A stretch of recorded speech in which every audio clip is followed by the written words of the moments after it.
La campaña paraguaya. Aquí el tiempo no corre, acompaña.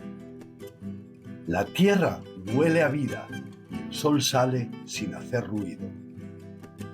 Ella tiene 26 años. No se queja, no se explica. Simplemente se levanta cada día. Y a su lado, una niña de 4 años, pequeña, fuerte sin saberlo, inocente como lo es quien aún confía.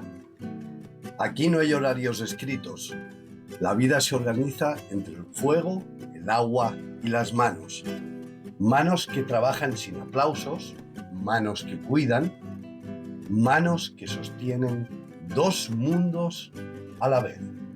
A veces la risa lo cura todo, aunque solo sea un instante.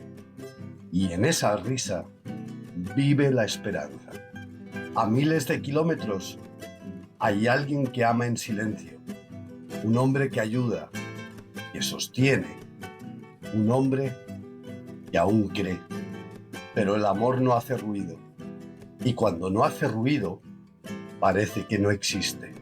Dar sin ser visto también duele, aunque nadie lo diga. Ella no pidió ser fuerte, la vida la eligió así. Entre la tierra roja y el sol del campo florecen dos vidas que merecen ser vistas. Este no es un juicio, no es una explicación, es un homenaje.